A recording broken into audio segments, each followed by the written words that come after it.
passed by multiple cars, as I mentioned earlier on. So Nurov in a very precarious situation, but he often finds himself in these places. He doesn't qualify as well as he races. Up front, they are getting with Lee Aberdeen and Luca Varani, not very far apart at all here. But I just want to see how Alistair Haig deals with Marcello Kessler coming around the old hairpin.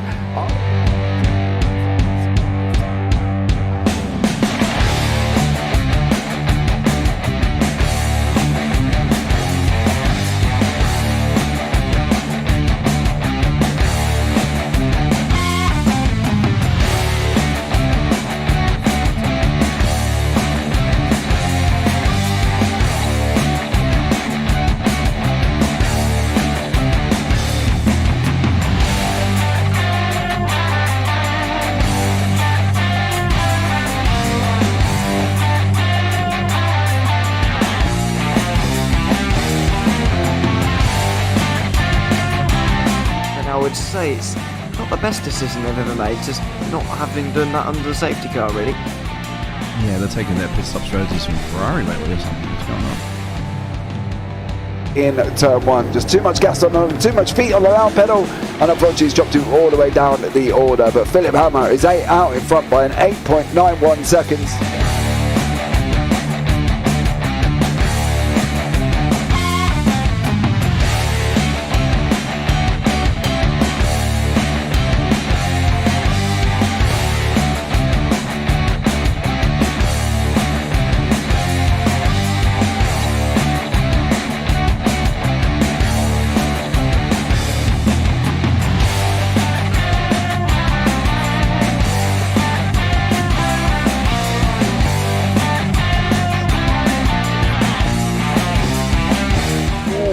Dan Michael is a wall there, sir. And it definitely doesn't want to be hitting that earlier on as well. Difficult, the understeer is in the dirty air through that final corner because it's such a long corner and you get dragged off into the grass very easily. He'll have the slipstream down towards the chicane. Peterson was briefly alongside, but that slipstream has saved him and kept him in third. Yeah, Varani now lost a little bit of time to Aberdeen, about half a second. Peterson is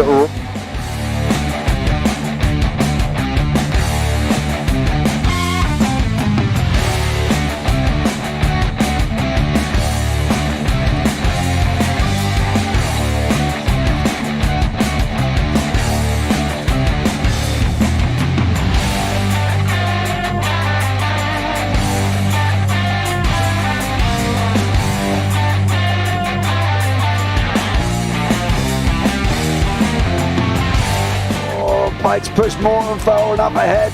He's got out of line. Is now Pike going to have a go at Werrell? Don't push him off. He's in the championship fight. Jack Werrell chasing down Carl Jacklin. Further down, Rob Williams and Chris Barnes. Sensational run outside line now though for the heavy braking zone. Around the outside goes the Audi R8. Look how much Miller's caught back into play. Exactly. Miller's still start trouble. He's left on second and change. All of a sudden, Miller's back in play.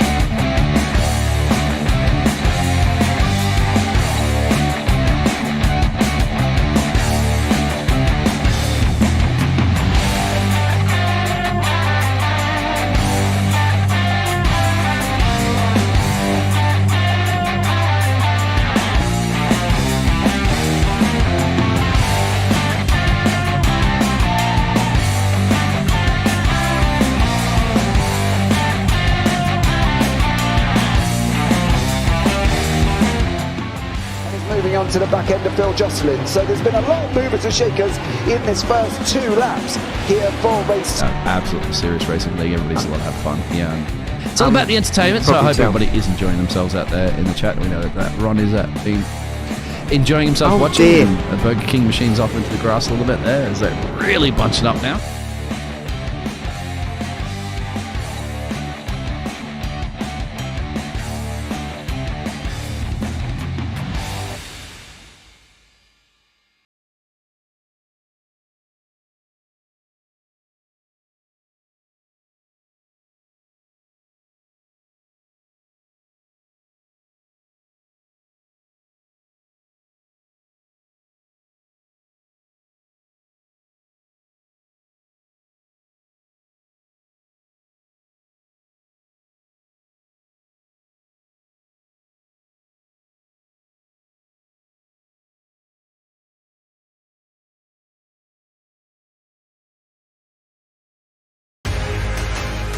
Does he have it? Medeiros is going to get it. Oh, they're going to toss it. They haven't got it. He's on the outside line though, going into the fastest corner on the circuit. Surely this can't work. Dominic Ligner has got a sensational run outside line now though for the heavy braking zone. Around the outside goes the Audi R8. Look how much Miller's caught back into play. Exactly. Miller's still such trouble. He's not on second and change. All of a sudden, Miller's back in play. Can Barry do it? Big Barry's going to do it. Big Barry.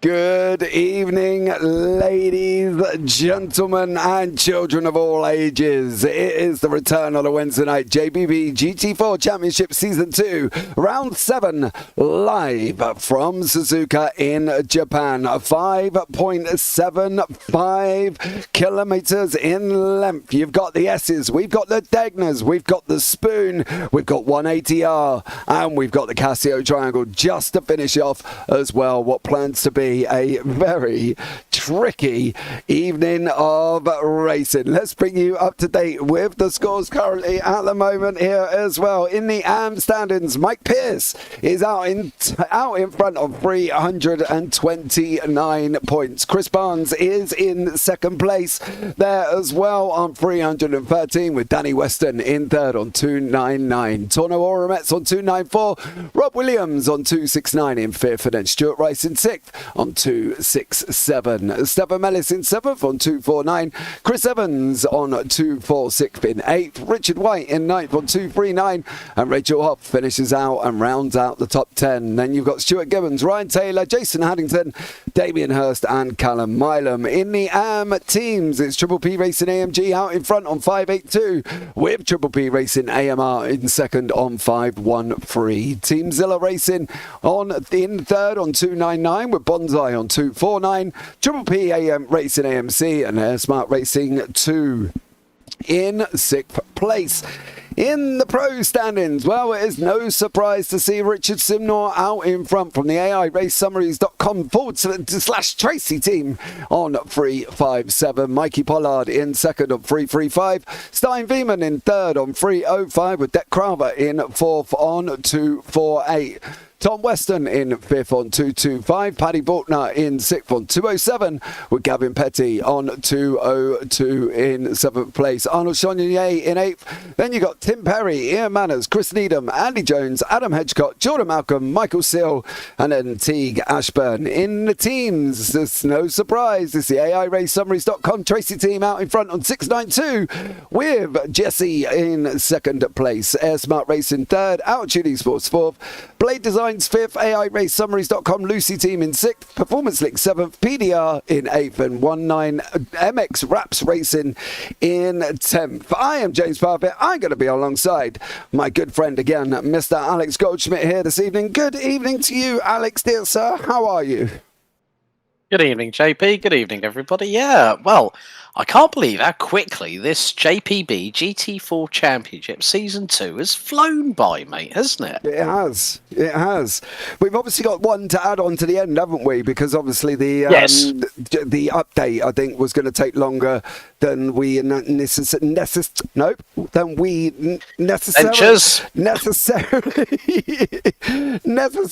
was expecting. So we did cancel Hockenheim, wasn't it? It's going on to the end. So, you know, we've got a few more to go. We're on 7 here at the moment. 8, 9, 10, 11. We've got 4 more rounds to go, which gives us 8 more races here, Alex. And we're now in Japan. We're now in Suzuka, the site of Senna, Prost having their coming together. It's an iconic circuit here as well, a one for the ages that if you don't know about Suzuka, they should definitely go and research it. Yep, it spans just 5.8 kilometres long. It's 18 turns, and it's one of 2 FIA Grade 1 listers tracks alongside Ferrari's test track at Fiorano that has a figure of 8 layout. And already they've started the AI Race Summaries quartet at the front, just deciding to bolt their way out of the pit lane as we're underway with time qualifying. Don't forget the format is a 15-minute sprint race after a 10-minute quali, and then we go into the feature race, which is 45 minutes with a mandatory pit stop, because what do? It's a 50% fuel limit, and the grid will be set by race number 1. But of course, this circuit, James, a lot of twists and turns. I mean, the Degners can catch people out. I mean, Nicky Kovalainen found that out a couple of years ago, didn't he, in a McLaren? Ended up backwards with the rear axle on the tyre barriers and the front end trying to steer but won't go anywhere.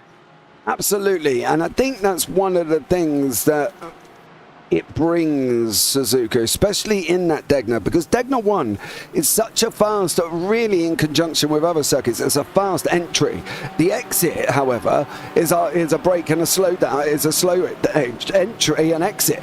So they've got to kind of get it right and run wide and and be a little bit careful. But there's lots of places this can go wrong, and Spoon, where we are now, is one of them, Alex, because if they're still on that throttle and they think that car's gripping, there could be a nice little pirouette coming for them, and I think that's one of the things they've got to be aware of as well. And then, of course, we run down here, down through into Casio, and it's a short stop at a very long straight. Yeah, I mean, especially if someone tries to do the old Alonso versus Schumacher trick back in 2006 and go around the outside, they're going to be pushing around about 120, 130 miles an hour as the first couple of cars make their way through the Casio triangle. It's right, left, right before they head through into the final corner. And the Porsches look to be very, very stable at the moment, as Wienmann is currently second in the train around this circuit. So lap times we saw in practice, we were seeing Richard Simnel do a 2-minute 9.2. So this is going to be the first push lap. So they've really got to get their, cross the T's, dot the I's, make sure they don't get any X incident points at all, and minimise track cuts to the absolute barest. But like coming through into the Snake Complex before heading through the sweeping left-hander at Dunlop before you've got the run down to the Degners, you're constantly modulating the throttle. You're turning the car in and trying to use a little bit of throttle modulation, just like little touches here and there.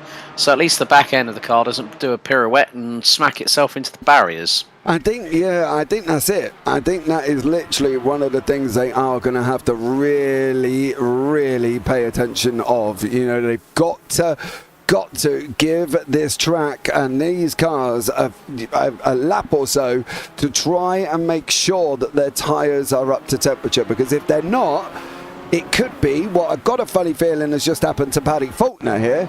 He may have just taken a bit of a spin. There we go, in through Dunlop and into the barrier. Oh, that was Gavin Petty who went off with him there from the PDR the PDR Mercedes.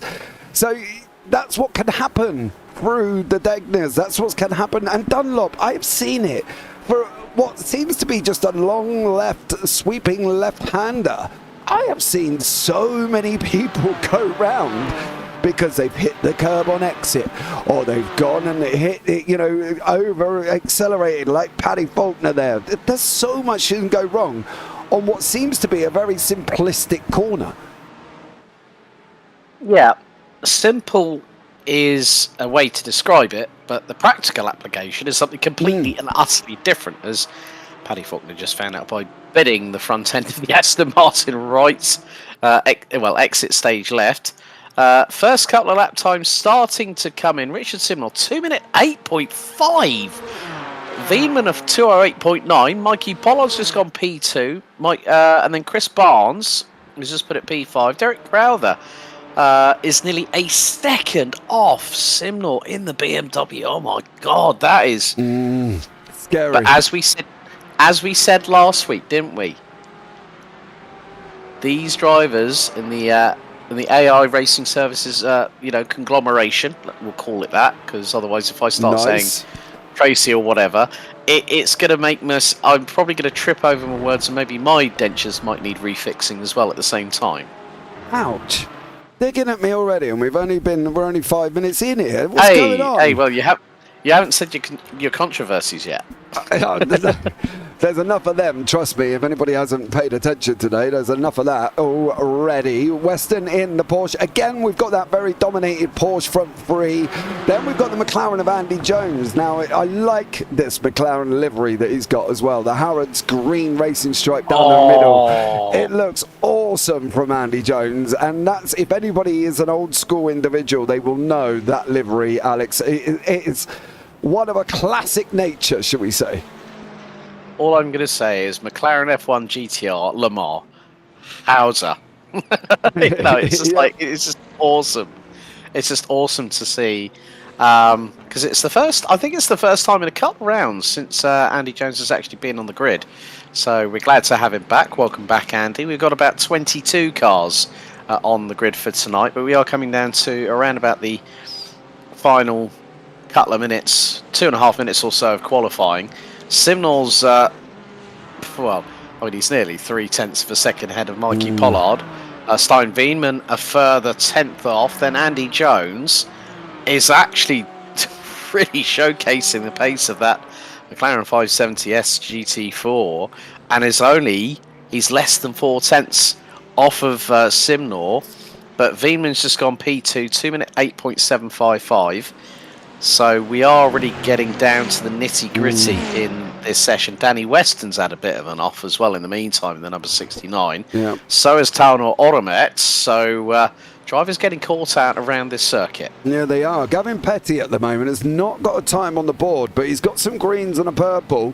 Obviously, greens is his best sector times. Purple is the overall best sector time. Where is Petty going to put himself? Only in 9th. I thought he might have been a little bit quicker in that Merc, but maybe, just maybe, there's more to come. And Andy Jones has abandoned a lap that had 2 purples and 2 greens on it. Not sure the reasoning on that one at the moment. Chris Barnes here as well, leading them AMs. Obviously, with the scores they've had, their drop weeks applied. So that's why there was a big jump in the scores. If you remember last week to this week, they have had the drop weeks applied. So Chris Barnes is sitting in second. He's only 16 points away from Mikey Pierce here as well. But it's going to be tough. Pierce has been consistent again, all the way through for most of this season. He missed last week. He was away on a week before, I believe. He was away on his holidays. So he's back now. He's going to be out there on track. And Chris Barnes in that AM Championship has got a little bit of a mission to try and deal with him. Yeah, very much the case as we head into the final minute and 45 seconds of this 10-minute qualifying session. So this will decide the grid for the sprint race, and then the results from the sprint race will decide the 45-minute feature a little bit later on, folks, so keep your eyes peeled to what's happening. Very good evening to Ria, to Phil across the pond, to Piercy, who even jumped in the chat before we even went live this evening. So great to see GT4s roaring around here at Suzuka as we get a little bit of a throw-in courtesy of Chris Barnes, and then nicely places on the anchors heading into the Casio Triangle. Barnesy really looks to be at one with the machine and the circuit, doesn't he? Yeah, he does, and he's done really well in that Mercedes. I think that's one of the things this season for Chris Barnes. He's been this almost Mr. Consistent individual this season in the GT4s, and he's done really, really well. And I think for Barnesy, he's got to be happy with his progress, his advancement as well. And there's a few drivers as the season's gone on, Alex, that have made really great progress. Tom Weston has picked it up. He's been getting quicker. Gavin Petty's quicker as well. So these two, again, have also made these advancements in the GT4, and Tom seems quite comfortable in the Porsche. He was in the Mercedes, I believe, last year. And now, well, as I say that, he goes off track. That can't be any more bad time. Even if I wanted to, could it? No. Well, never mind, James. Never mind. No, I think you're spot on there with what you just said. Like Tom Weston just really getting to grips with that Porsche and just really manhandling it as the timer now has struck 0. That is it for qualifying. And well, wouldn't you know it, once again, it's another pole position for Richard Simnor. He's done a really, really good job. He's been very, very consistent. They put a lot of work in to the AI Racing Summaries team. So here is your grid for the sprint race. It's Richard Simnor and Mike Pollard on the front row. Stein Veenman, and then it's Andy Jones in the McLaren who rounds out the top 4. Tom Weston and Gavin Petty, row 3. Derek Crowther and Arnaud Chagnon complete the top 4 rows, with it being an all-AM row 5. Chris Barnes leading Mike Pierce. Good job by the pair of them. Paddy Faulkner and Stuart Gibbons round out row number 6. Taunor Oromet and Ian Manners round out row number 7. in the numbers 70 and 52. Then we go to Robert Williams, Stuart Rice. Then we've got Christopher Evans, Stefan Mellis, Jason Haddington, Rachel Hoff, Richard White, and Danny Weston, who round out this 11-row, 22-strong grid. And we're just waiting for a few cars. So Petty, Crowther, Faulkner, and Gibbons ready up on the grid. So just waiting on 3 drivers. And then after that has happened, we'll have the run from the backstretch down towards 130R. And we're just waiting. Come on, Derek Crowther, get your backside into gear. Get yourself readied on the grid, because we're waiting on you, fella, because otherwise the server will time out. No, it's got 30 seconds. Ooh. The tension is palpable at the moment. Well, tension is palpable. Well, he's on the grid. So there we go. Oh, dearie me. It's going to be an exciting one here. It definitely is, Alex. I think this could be a little bit of a fireworks. 100%. But the Porsche pace car peels the field away from the backstretch as we will now head into 130R. Simnor has done 2 rounds back-to-back where he's won the sprint, he's won the feature. Are we going to see the same again here at Suzuka? Because you know what, James? We've seen it before where he's done that same old tactic where he's held them back. He's doing it again. And you look who's jumping at the bit on the outside, going into the Casio triangle. There's Andy Jones waiting in the wings. But here we go, into the Casio triangle. Now, Simnor has bolted straight away. And look at the lead he's already got over Mikey Pollard and Stein Veenman as they come across the line. The sprint race here at Suzuka is red lights on the gantry. They are now going to be out. And here we are, we're racing, heading into first corner. Simnor with an absolute rocket ship start ahead of the rest of the field. Andy Jones being the next best placed of the... well, he's going for third because Veenman just made a mistake through the first corner. Nearly opened the doors well and truly for the McLaren, the 004, the Harrods GT1 tribute band. Well represented here at Suzuka. Yeah, definitely a great start there from Richard Simnor. He did what we expected him to do. He backed them up and then bolted in Casio, that, as we know, was always going to be single file. Chris Barnes lost that place to Mikey Pierce in the AMS, as these guys are battling their way around Dunlop side by side at the moment. Barnes is going to be on the inside. Here's Piercy going to put it up into Degner 1. He's not at the moment. Unfortunately for Piercy, he's got the very fast Paddy Faulkner, who, of course, we saw had a little bit of a few tats on Friday in the TCR, but Paddy Faulkner seems a little bit more stable in that Aston Martin GT4 here, Alex. The great bolt already, and they've opened up 1.5 seconds over Stein Veenman in third place already. These front two, it's going to be tough to see anyone else for them, for the teams. That is absolutely crazy, and we've not even completed the opening lap.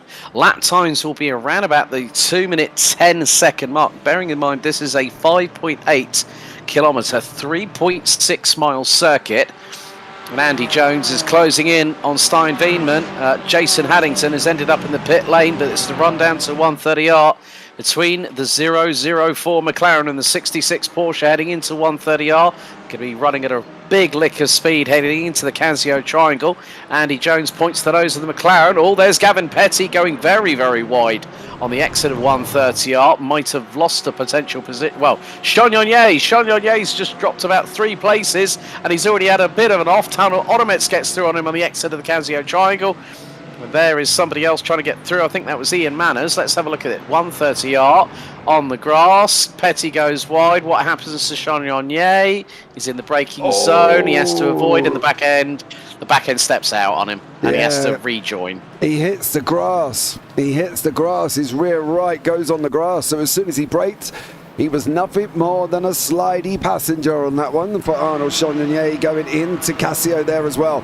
Gavin Petty, the thing is, Gavin Petty was come over off the grass, off the right-hand side, and covered him off as well. And the problem was, Chagnon was still on that outside, went to go a little bit further out, and unfortunately hit the grass, and that kind of wrapped up the end of it for him.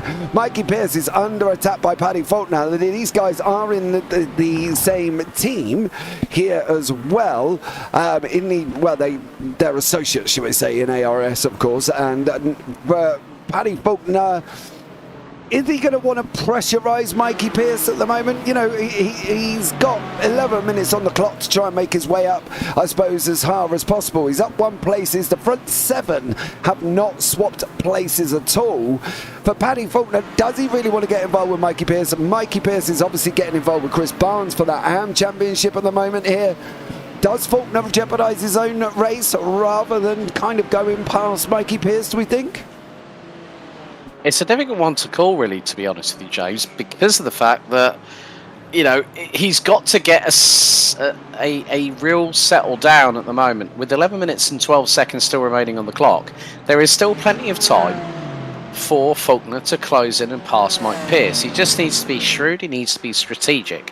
You know, this is a fast circuit. I mean, even if you do go through the Degners, you're still going at quite a bit of a lick of speed anyway. Yeah. Going down a couple of gears, you're rotating the car through the first part, which is quite quick. Then you've got to quickly slow it down.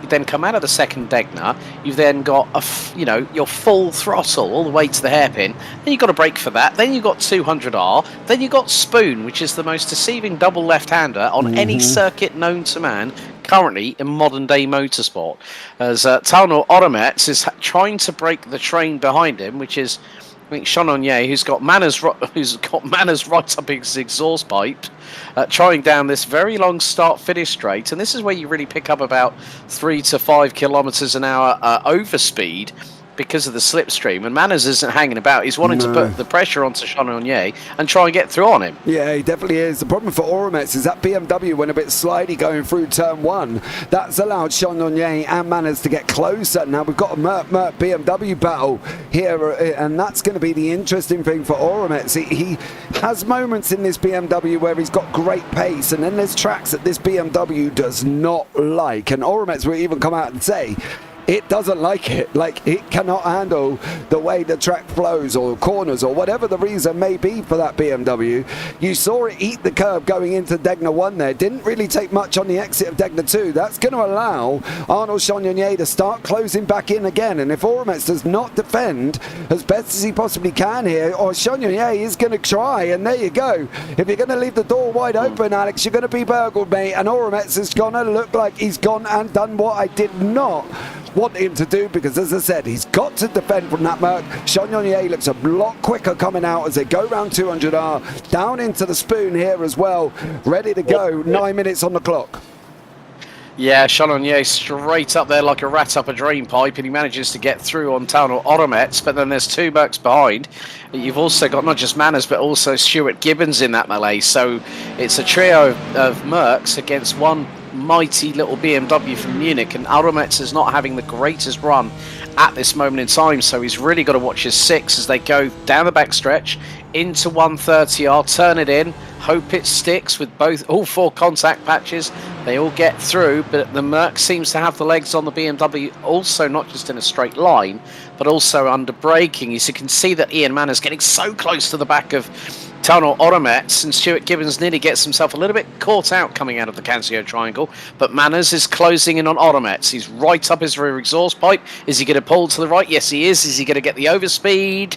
It's going to be close going down into first corner, but I think Manners might do him up the inside. Very, very close indeed, and Manners gets through.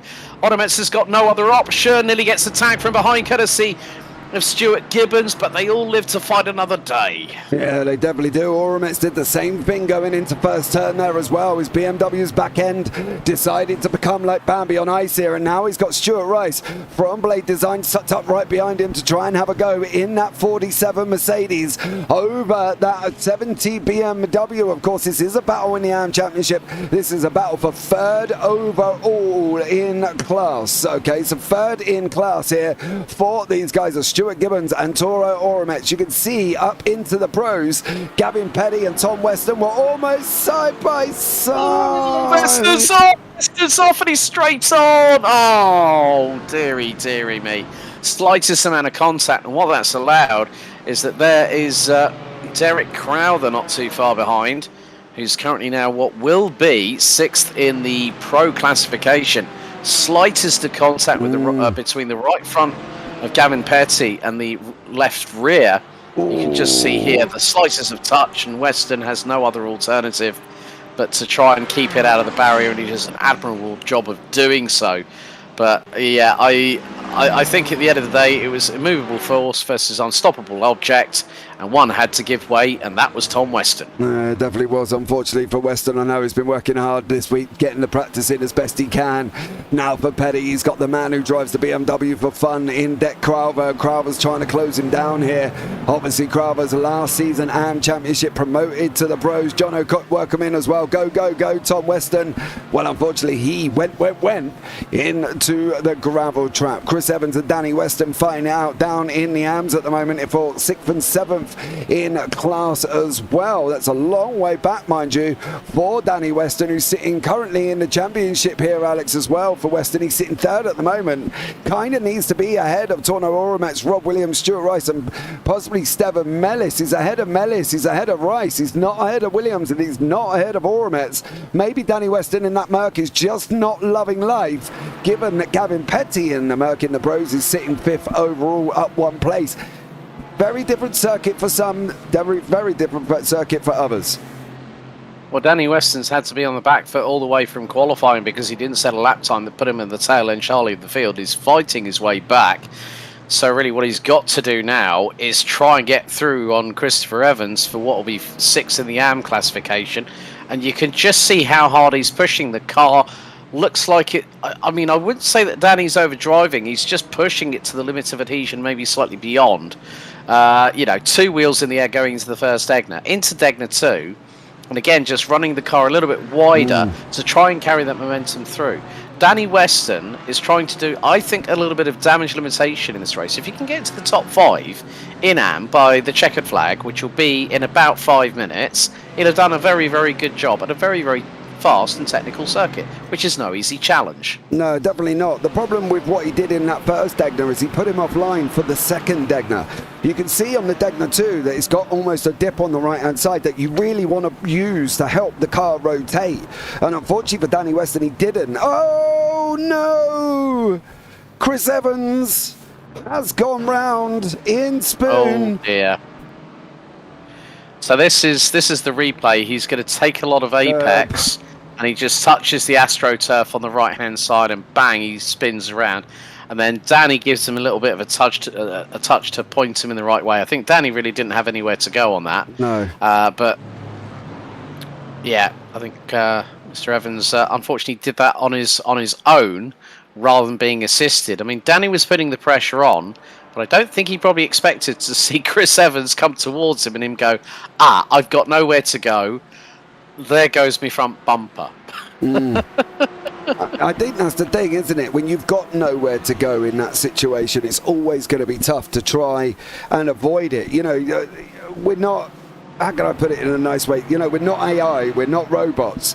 They're real life people. You know, the reaction times could be 0.01 of a second, you know, but you're still at certain points, you're just not going to avoid it. You know, it's almost like jumping in out of an aeroplane without a parachute. There's only one way it's going to end. You can't really avoid it as best as possible, as you would like to avoid it. You just can't. And sometimes in racing, especially in sim racing, when they are pack racing, like really close together, Danny Weston wasn't that far away, and unfortunately he literally couldn't do anything. He couldn't get that stopped. One of the things I want to pick up on is Mikey Pollard here. He's doing a great job at the moment, Alex, chasing down Simnor in front, and he has been a little bit quicker as well. So for Mikey Pollard, he's been a little bit quicker in lap 5, he's quicker in lap 2, he obviously slower in 1, 3 and 4, but he's doing a great job keeping Simnor honest here, considering the time difference in qualifying and in practice. Yeah, I mean, qualifying, you know, times of show, points to go, as we all know in any kind of championship. And the thing is, Andy Jones is closing to within 0.8 of Stein Wienman. There you see them in the background.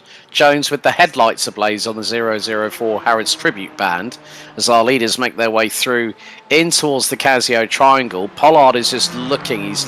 He's showing his nose to Simnor as if to say, yeah, you might have won 4 on the back, Richard, but you might not have it all your own way, because we've got this and more than likely 12 minutes and 50 complete. Yeah, well, no, we're going to get 2 more after this, I think. So this is going to be the crucial penultimate lap of this race. I mean, folks, we're only on to lap 7 out of 8. That's how crucial it is now, because they're going through first corner. So this is where it's going to be crucial on how Pollard decides to throw it up decides on where it's going to be that he's going to throw it past Richard Simnall, because Simnall now knows that he's got a rear view mirror and side mirrors full of Mikey Pollard, and Pollard is chomping at the bit. Yeah, he definitely has. He wants to get through, does Mikey Pollard. He wants to put Simnall under pressure as well, you know, and that's the thing with these guys, that although they're on the same team, they do want to try and beat each other. And Pollard has already said, he was sort of jousting with Simnall earlier on in chat and joking about coming up, getting behind him, having a go at him. Simnall's talking about getting his elbows out. So I think for the ARS team as such, you know, there isn't any effective team orders, and it's never been team orders. As long as I've known these drivers, there's never been team orders, but he's lost a little bit of time now, has Mikey Pollard. We'll pop back to that one very, very shortly here before they go over the line for the final time. But Tordo Oromets still managing to hold off Stuart Gibbons here, Alex, but only just. Oh, Gibbons nearly gives him a love tap going through the hairpins. That was very, very close between the 70 and the 80 as they come through 200R on the run down to Spoon Curve. A lot of elevation changes as well. Very deceptive here at Suzuka. You know, you come over a crest through 200R, you go down a dip, you now go into that double left-hander.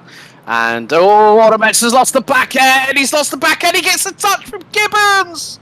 Oh, Gibbons had nowhere to go on that, and that is going to give the opportunity to a certain Robert Williams, who has just got past Gibbons as a result of that touch. And Williams is going to have the inside run for 130R. He cuts the nose off Gibbons going down the back stretch into 130R as the timer has hit 0.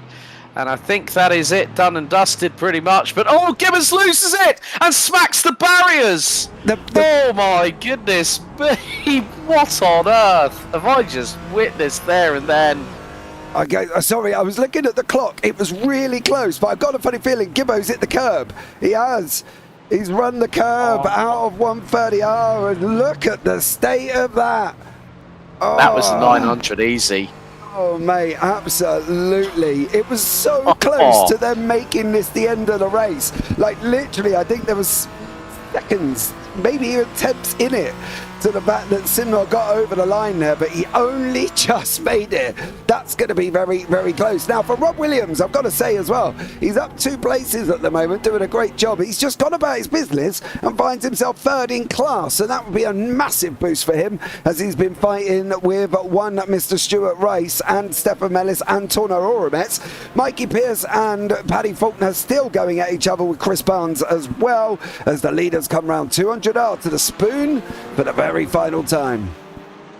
Yeah, and it's still only 4 tenths between Simnall and Mikey Pollard for the race win here in the sprint at Suzuka at round 7 of the 2nd season of the JPB GT4 Championship here in the Orient. And Simnall still has the measure of Mikey Pollard. They're going to be making their way down out of Spoon Curve and into towards 130R for the 8th and final time. And there they are, it's line astern, it's 2 tenths, it's closing. Pollard senses an opportunity here on the final lap of the sprint. Simnall's going to make the back end of that Porsche as wide as humanly possible as they go through into the Casio triangle. Pollard looking to the outside. Simnall defends sternly through out of the final corner, and it's going to be a 5th win on the bounce. Richard Simnall does it again, this time here at Suzuka by 4 tenths ahead of Mikey Pollard. Stijn Wienman will come across the line in 3rd ahead of Andy Jones. The best of the other manufacturers in 4th place. 5th it's going to be Petty, then Crowther, then Barnes, Pierce, Faulkner, Weston, Chagnon ran at the top 11. And now that's another win for Barnesy. Well done to him in the 245, pipping Mikey Pierce by just about 9 tenths of a second. Ian Manners takes 12th ahead of Rob Williams. Dearie me, that's Stefan Mellis trying to not go into the pit lane the wrong way, were you, sir? What happens here? Was that Gibbo? I think that was. Richard White. They come together and Mellis just goes 180 Bang, left rear, hit smacks into the pit entry barrier. Oops, a daisy for the Belgian, I'm afraid. Stuart Gibbons out on lap 5 and Jason Haddington not even making it to the end of the race. So that is that's race 1 done and dusted. Now we've got the feature coming up, James, but here are the results. So Richard Simnall takes his 5th win of the JPB GT4 Championship Season 2 in a row, ahead of Pollard, ahead of Veenman. Andy Jones, again, showing good prowess in the 004 Harrods McLaren Tribute Band. Gavin Petty, Derek Crowther, another great one there for Chris Barnes in the AM side of things. Then you got Mikey Pierce, Paddy Faulkner, Tom Weston, Arnaud Chagnon, who recovered after that early spin in the race, let's not forget. Ian Manners, Robert Williams, Danny Weston, Stuart Rice, Christopher Evans, Richard White. Rachel Hoff even made it ahead of Stefan Mellis after the Belgians trip into the pit lane. And then we had Stuart Gibbons and also then we had Jason Haddington not making it to the end of the race. But if that's if the sprint's anything to go by, mate, the feature is going to be something else altogether. Oh yeah, absolutely. And we've got the best bit about the feature, that pit stop. That pit stop is gonna mix it up here with everyone. It's going to really, really put the cat amongst the pigeons. Who's going to get it right? Who's going to nail it? Who's going to get the pit entry? Don't forget, as we've seen Stefan Mellis go down the pit entry completely on his own there, it's going to be a tough one. So they've got a lot to consider coming into this race now, coming into this feature, coming into the 45 minutes. 45 minutes of racing and a pit stop. Are they going to manage fuel? Are they just going to go full beans? Are they going to... There's all of these things these guys have got to think about, Alex, and one that I absolutely thoroughly love here, and it does definitely put the cat amongst the pigeons. It certainly does, and that's the thing that you and I both love about the feature race. You know, 50% fuel. Then we've seen it multiple times where we've seen the Il Grande undercut or overcut or whatever you want to call it, where people have done a number on everybody else. I mean, take for instance Stein Wieman's feature race efforts at Zandvoort on his home circuit.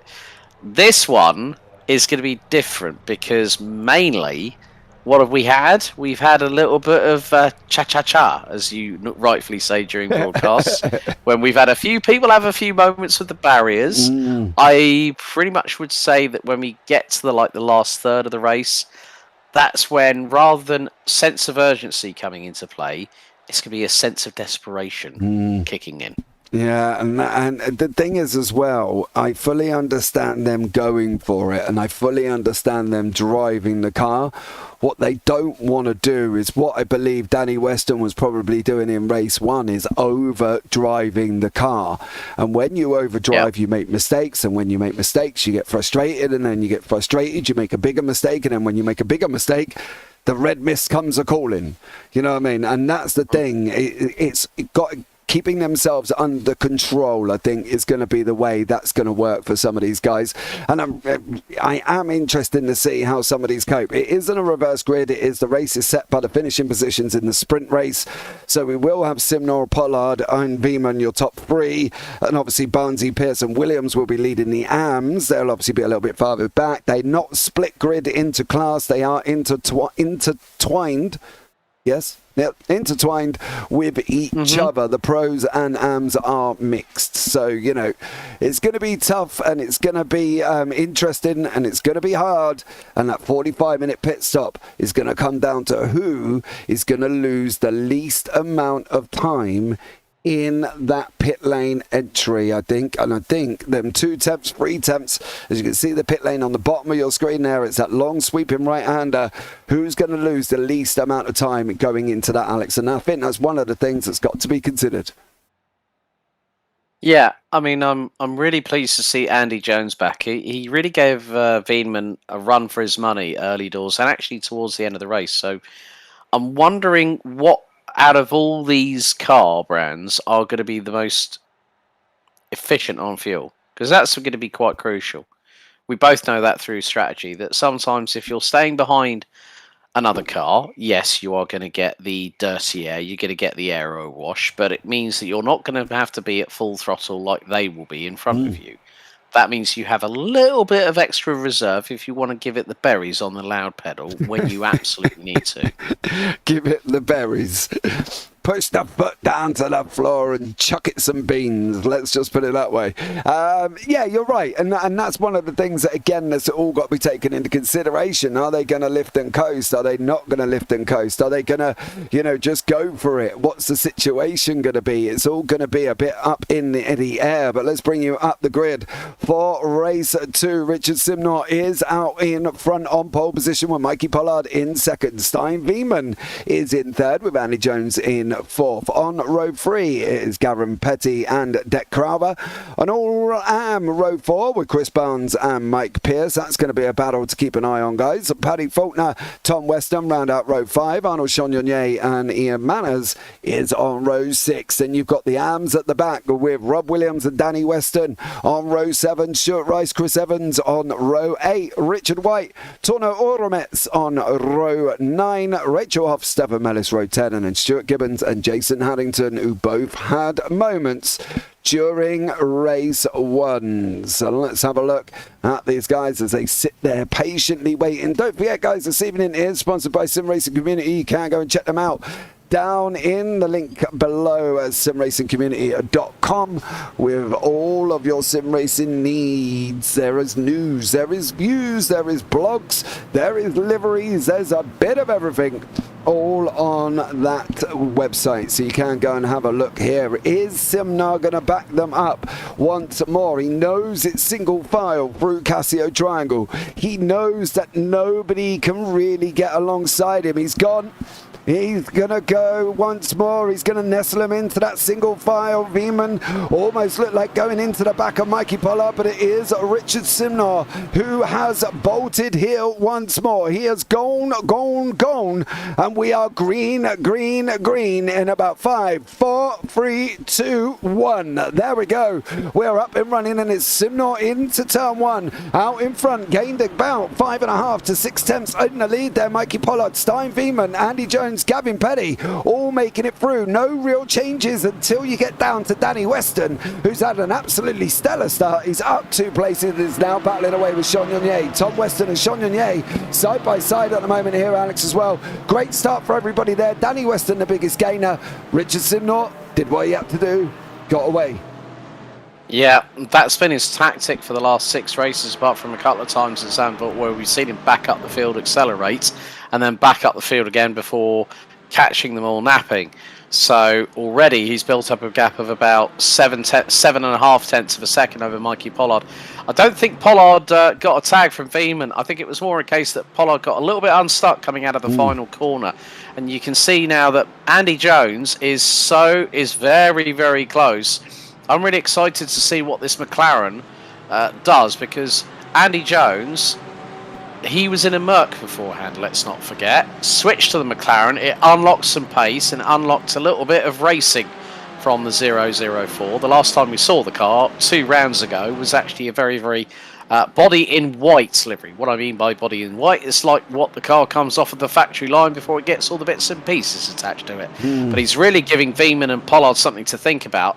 And even though we're 90 seconds into this race, there is Crowther, who's going alongside Chris Barnes into 130R. Careful, Derek. And then they've got Mikey Pierce right behind them as well. This could be very gnarly going into 130R. Turn the car in, brace, hold on tight, and they all get through. Yeah, Barnesy really needs Crowther to stay in that middle section. Faulkner's there, just got past Pierce. That's going to do Chris Barnes a world of good and give him a big old breather as they come around 42.5 minutes. They've only just got going at the end of lap 1 here.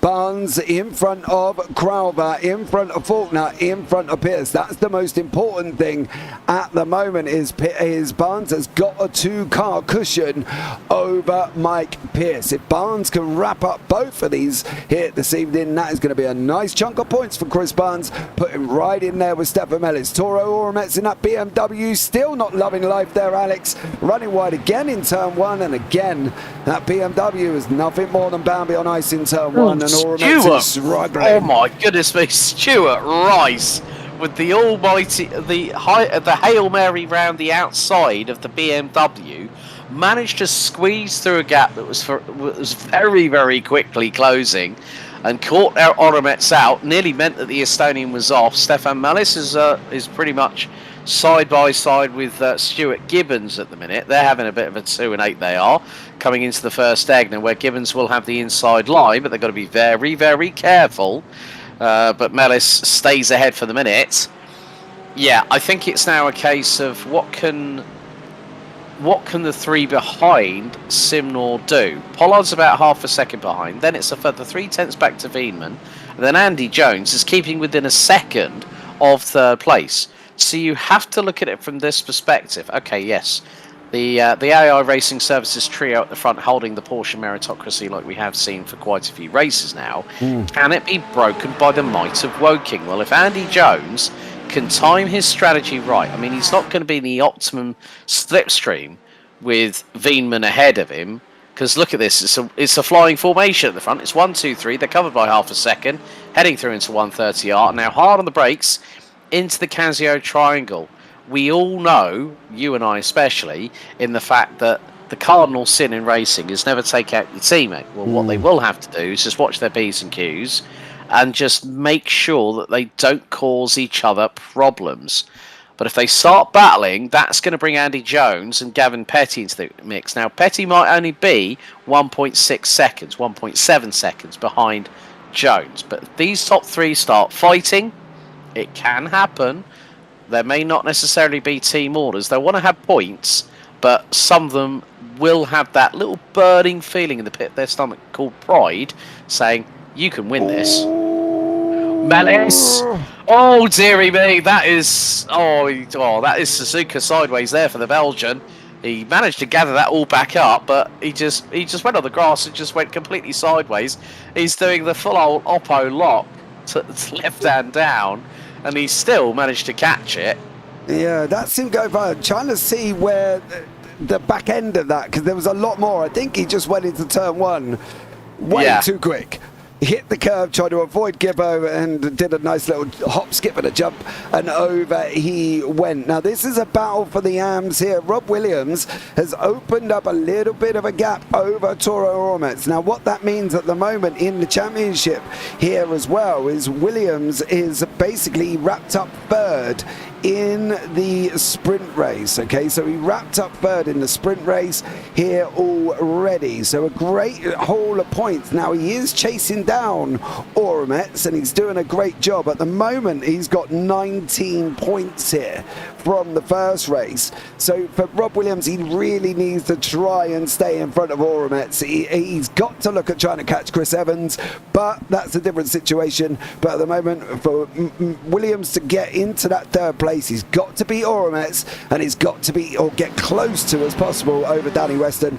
That's going to be a tall ask, I've got to be honest. Danny's been looking quick in this second race, and he did really well towards the end of the last one. However, he has got Ian Manners climbing up right behind him, so there's a lot for Danny Weston to try and consider here at the moment, to be honest. Especially at this early phase of the race, James, because as I said, this is a fastest, this is a technical circuit, it's a figure of 8, it's the only one on the calendar. And the amount of overspeed that you get as we see Weston versus Manners down the start-finish straight, heading into first corner. Look at the closing speed. Manners is just really up close and personal to the back bumper of Weston, going through into first corner. And now they're going to go into the Snake Complex before the left-hander at Dunlop, which then brings them into the next part of the circuit, which will be the 2 Degners. You can just see that Manners seems to be a little bit more composed, and Danny Weston is just trying to look at it. Like, I keep on thinking, why is Danny taking such a wide line through the S's? Because you can just see that Manners is just placing the car exactly where he needs to. He doesn't need to panic. He knows for a fact that he's got over 37 minutes to try and get past Danny Weston and potentially a few drivers in front in the same class. So in the feature races, we know that you can't win it on lap 1, but you can certainly lose a lot of ground in the first 15 minutes. Yeah, you can. It's that old saying, isn't it, when we go into an official race or something like that, you know, you're not going to win it by the time you get to turn 1. You're not going to do the first challenge by the time you get to turn 1. And that normally means that if somebody is trying to last the first challenge in turn 1, it's going to be chaotic. So for Ian Manners, he doesn't need to rush this. You can see he's been quicker over lap 2, quicker over lap 3. You know, he's going to get that run down that back stretch down through 130R as well. And to be honest, for Weston, it's a pro and am battle. Again, does he need to fight? Well, for his brother Tom in front of him, I bet you he's hoping he fights here because he doesn't want Ian Manners catching up with him. But for Danny, he's kind of stuck between a rock and a hard place. Does he defend for his brother who's in the Porsche in front, or does he let Ian Manners go? Well, we're going to find out here over this next 36 minutes what Danny Weston's going to do. And as you can see there, just going up in front of us was Deck Crowther, who's got Paddy Faulkner in that Aston Martin. Oh, no. Whoa. Well, that's new. Yes, how to convincingly yeet someone else into the entry of the pit lane. So this is coming out of the Casio triangle, touch on the back bumper. Derek Crowther somehow saves it and ends up going down the pit lane a lot earlier than anticipated. Do you know, that seems so weird. It was almost like Crowther had no speed. I'm not by any shape or form taking the blame of Paddy Faulkner. I'm not doing that. I'm just saying it looked like Crowther had nothing. It was really quite a bizarre incident. Jamie Dengle, what the WTF was that? We're not sure because it did look like Crowther had nothing, didn't he? Because he just slowed up so much. He might have had a slowdown. If he's hit his incident point limit, coming through of all places the Casio triangle, because some people do sometimes take a little bit too much coming through there. If you do straight line it, then it's probably going to hit you on your incident points and put you into a slowdown phase. So that could possibly be the reason why Derek Crowther had nothing coming out of the corner and Paddy Faulkner had nowhere to go and ended up in his rear. Maybe. I'll give you the benefit of the doubt. I'm not saying that that's going to be the situation, and you know I've interviewed Paddy as well after the TCRs last Friday, where he did get himself into some incidents. Yeah, some bother. There we go. That was probably a politically correct way of saying it compared to what probably would have come out of my mouth. But yeah, he did get himself into a little bit of bother, and he did say in that interview he does race hard, but he tries to race as fair as possible. Now, that didn't look like he went and yeeted him. I'm not saying he didn't, because he clearly did. You did see that, but it did look like Crowther had nothing coming out of that corner, which seemed a little bit strange. So it'd be interesting to see what happens there. I want to look at this 5th and 6th foul as Oromets has just gone up the inside of Rob Williams, and that is the last thing this young man needs. He needs to be within at least over the top of Oromets here, because that is their battle for 3rd in the championship with Danny Weston, and unfortunately for Williams, he needs to be over the top of Oromets here and taking that place away. Yeah, that's going to be quite crucial in order to make sure that he doesn't let Oromets get away. If he lets Oromets get away, then it's all said and done on this particular race. But we still have, folks, quite a bit of time. But 45 minutes for a feature race with a mandatory pit stop. As you rightly said, JP, it will bring the cat amongst the pigeons. We're going to see if some people decide to short fuel a little bit, depending on if they've done any fuel saving. That can be a little bit more difficult around this track because you've got quite a few elevation changes as well, where you've got to sort of really put the throttle down when you feel that you're just thinking, I just need to save a little bit more fuel. Sometimes you haven't got that opportunity. You are at full throttle a lot around this circuit. So it does mean the fact, are you going to brake early into a corner? Are you going to lift off the throttle whilst you do so? Are you going to wait until you really have the last minute to put that throttle down and then accelerate out the corner? That could cost you time, but on the counterproductive side of it, you could look at it and say, well, maybe I might save a little, like a 0.1 or a 0.2 of a litre here or there. I might be able to get another lap out of it. You just don't know. I think that's the thing as well. You've got to play it by ear. It looks like Chagnon may have had a moment round Spoon there, because all of a sudden he's come into play and he wasn't in play. And I've got a funny feeling if we can have a look here, he's probably done what we've seen happen. What was it, 3 times on the outside curb? Round he goes. Where's Tom Weston? He manages to avoid him, unlike Danny in the last race there as well. Now Oromets is going up alongside Chagnon. Chagnon is in front. He's trying to obviously recover from that spin that we've seen him there. Had some 2 or 3 incidents, low, in reference to Paddy Faulkner. Right? There was a couple. Paddy Faulkner, he got himself involved in a couple, bless him. Yeah. That's all we can say about that one, really. Gibbo's having a nice little tuck up here as well, and he's fighting away. That's Jason Richard White, sorry, in front of him. And James nearly needs a defibrillator after that. Mate, you can see Gibbo now. He's going to go and Google a plastic surgeon there because his nose is lost somewhere. Richard White, literally, don't get me wrong, it was a good block, and he had the plan. But boy, look at them throwing these mercs at each other through the assist section now, and then going to go up through Dunlop. I'm hoping this battle continues because this is awesome. Well, as long as they don't bring the Louboutin handbags out to play, then we're all fine and dandy. But that was so close at multiple different points around the first part of the circuit between these two. But it's great to see battles up and down the order here in the GT4 series. It's great that sometimes, okay, yeah, it might stagnate at certain parts on the field, but then when you got these two trying to get one up on the other around different points of the circuit around here at Suzuka, it's just absolutely epic to watch.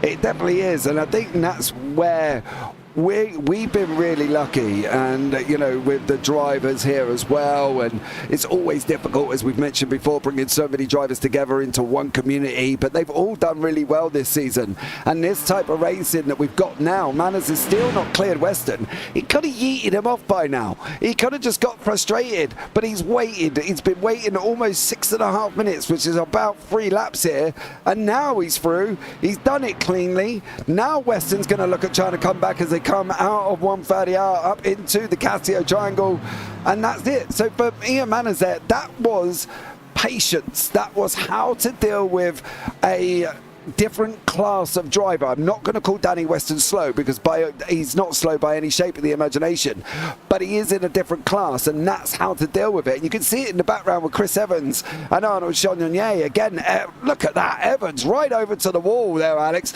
defending it. He was almost trying to hug it on the way through, give it a high five. Chagnon is going to sweep round the outside in that Mercedes. Great move from Arnaud Chagnon. He moves himself up into 12th overall here as well. So great racing, great battling going on here.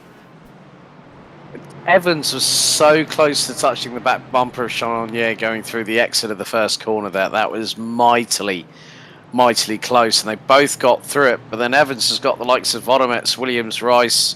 They're all closing in on him very, very quickly, because it's the Arnaud Chagnon train a little bit, but he's pulled a little bit of a gap over Evans to the tune of 3.5 tenths of a second, as they now make their way through into the Degners. Just Evans 2 wheels high side on the right, just absolutely threw it in to Degner 1, carried a little bit of overspeed through into Degner 2. He's not letting Chagnon go, even though they are pro and amp respectively, but everything else is closing up behind him. There's Oromets with the headlights ablaze, along with Rob Williams. So yeah, that's going to be very, very crucial now, because Evans might find himself between a rock and a hard place. But look at the livery on Evans. It says Triple P Racing. Look at the livery on Williams. It says Triple P Racing. Can Evans do a job for Williams here and get him past Oromets. That's going to be the important thing. If Evans can just, I'm not saying slow, like, you know, slow him up along the straight, you know, Casio Triangle, it's a big braking zone. Just take it a little bit slower than you need to, maybe. Bring Williams back into this game. Evans on the defensive from Oromets as well. This is going to slow it up because Evans is going to be all out of line. He's going to be out of line. A big squirrely in the Aston Martin. And here comes Torno Oromets in that BMW, but we know what that BMW is like down in turn 1, Alex. His plan be on ice and nothing more. Yeah, that's very true because he's going to be towards the outside, but he's going to possibly get a little bit of overspeed. Oromets turns in and gets through, but on the tighter part of it, is there going to be contact? That was still a repeat of what we saw between Evans and Chagnon on the previous lap. Evans was so tightly packed towards the apex, it was obscene. And now he's looking up the inside through the next part of the straight corner. Oromets is getting a little bit squirrely at the back end, and they are going to have a little bit of a moment. The Aston has a tank slapper. Evans caught that one at about 150 kilometers an hour, had a code brown, got himself pointing in the right direction, and managed not to collect Williams in the process. Oh my goodness. Oh, Chris Evans, that was such a shame. Oromets was all over the place coming through the S's. That BMW was not stable whatsoever. He was all over the shop. He looked like a man of panic behind that wheel of that BMW. He was trying everything. He tried the wide line to throw it in. He got out of shape. Evans was up the inside, just tried to put the beans down a little bit too early, and that allowed that Aston Martin to just have a big old left-right tank slapper. Williams coming behind him, just missed him as well, which is a great job there once more. So a great job from these guys at the back of the field. Want to have a look, because Stein Veerman and Andy Jones here, Alex, side by side in Casio. Veerman goes in a little bit hot. That's going to allow that McLaren to get down on the gas early. He's going to chase Veerman down. Veerman's run a little bit wide out of turn 1, kind of wants to hug that barrier a little bit more, that shortest route on the track. And here comes Andy Jones. He's closing in that McLaren. He's going to be there going into turn 1. Not enough this time around, but Veerman put himself in that position with that mistake in Casio Triangle. Yeah, and he's lost 3 seconds to Mikey Pollard in the meantime. So the battle for first and second are covered by about 1 second thereof between Simnor and Pollard. Veerman and Jones covered by 6/10. So this is now where we're going to see how planted that McLaren is in the hand of Andy Jones, and it looks to be pretty mighty at the minute, because Veerman could have had a bit of a drama if that Porsche had gone sideways through the final corner coming out of the Casio Triangle. Then rest assured that Andy Jones would have had no hesitation in taking that final step of the rostrum off of him like candy off of a baby, and Veerman still struggling to keep Jones at bay. Jones is closing in on him as they now make their way through in towards Spoon Curve. The McLaren could have the legs on the Porsche coming out of it. Veerman again gets the traction down. But this is actually the hairpin they've just come out of. Now it's 230R. Track temperature 22 degrees. Of course, the sunlight is fast fading. And with 24 minutes on the timing to go, I think Veerman's main battle is not with the two in front. It's with Andy Jones, who's on his 6. Yeah, I think for Veerman it's not going to be able to really with 3.3 seconds unless he pulls a master stroke in the pit stops. I don't believe he's going to be able to catch him, but he did do a master stroke in the pit stops in Zandvoort, and took the win on his home circuit. So it is possible for Veerman. I'm not going to doubt it whatsoever. Andy Jones in that McLaren since he swapped has just looked absolutely rapid. It's been a great run in that McLaren for Andy Jones, and I'm sure he is loving life at the moment here once more. It looks so planted for Jones. They've been out, they've done the practice, they've been fighting away here once more. Paddy Faulkner is in the mix now, and Tom Weston is closing him down ever so slightly. But it's now Richard White, Rob Williams, who's lost a bit of time to Stuart Rice in front of him. How did Williams actually end up behind? Oh, Robert. Spoon. Oi, that sideways. and off. Whoopsie. But he kept it out of the barrier, which we've seen others do. Jason Haddington has had an off. Not too sure what's happened. Oh, he's just lost it. And where was... Oh, oi! He's rolled it. That's in 130R, isn't it? On the run down to Casio. Yeah. Yeah, he's just lost the back end. And full lick of speed, bang, and the car is on its roof, and no surprise there, returns to garage. Yeah, there's no way of getting that one back, unfortunately, there as well. So rough one for Jason Haddington tonight as well. It didn't do well in race 1. Race 2 probably not going a little bit his way either. Stefan Mellis has had a moment, and he's in the pits, and he's come out the other side, so a great job from Stefan Mellis there. Andy Jones still chasing down Veeman. The top 5 at the moment: Simnor, Pollard, Veeman, Jones and Petty in the pros, and then you've got Barnes, Pierce, Weston, Oromets and Stuart Gibbons in the AMs. So still all a lot to play for, Alex. We're coming into that pit stop strategy time, really. It's the pit stop window almost, isn't it, between 20 and 15, so we could Andy Jones, here he goes round the outside. He's trying the old Alonso trick. He's going to be 4 wheels off the track. He was side by side with Veeman coming down the backstretch heading to 130R. In a Formula 1 car, fine. In a GT4, you've got to have cojones of steel, and you've actually got to be in front of the car that's to your immediate left-hand side. Jones is not giving up. He's like a dog who's trying to get back his bone, and he is not giving up. He's putting Veeman under so much pressure, but he nearly overcooked it, going through through